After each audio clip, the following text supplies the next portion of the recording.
talking about key Africans who have played the part in European history. Was it? I just want to ask a question right at the beginning.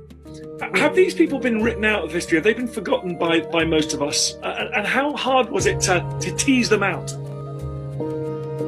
When historians show that the iconoclast movement was primarily an effort to remove all images and icons depicting black people in a position of power, or as deities, these historians are labeled as historical revisionists. And yet it is not just a few images that show that there was a substantial black nobility in Europe before 1453. But in fact, despite centuries of sustained effort to suppress and erase this African presence, there still remains a large body of evidence that still shows this. In 1352, when Jacob van Maerlant made his famous painting of Charlemagne killing a Moorish leader, this is how he drew the Moorish leader: as a black African.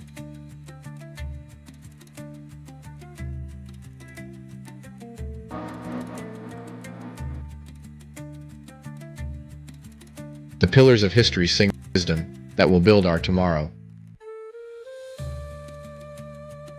Historical revisionists, in fact, are those who have closed their eyes to the abundance of evidence showing that black people, in a second wave of civilizing influence, revived Europe and gave it the foundation for its renaissance.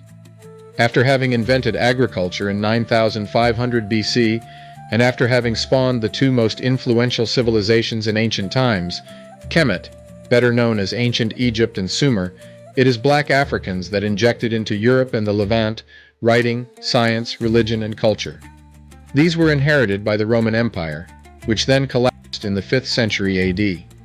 And so began the long collapse of European society until the return of the Africans in the 8th century, when the blacks, this time, as the Moors re-injected into Europe, what ultimately became the spark of modernization.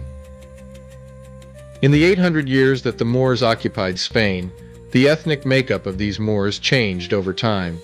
It is the early wave of these Moors that were the most influential, and it happens to be the same early waves that were in great majority black African.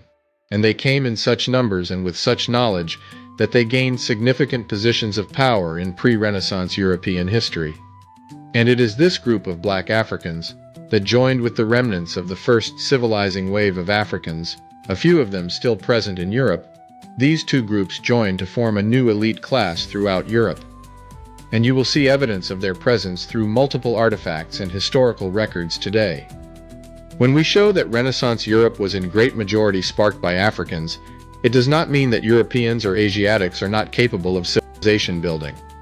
What we are showing, however, is that Europe of the Dark Ages benefited from the technology, science, philosophy, medicine, and architecture that were reintroduced by a majority black Africans elite in the early periods of the Moors, which transformed over the centuries into a nobility class with evidence littered all over medieval texts.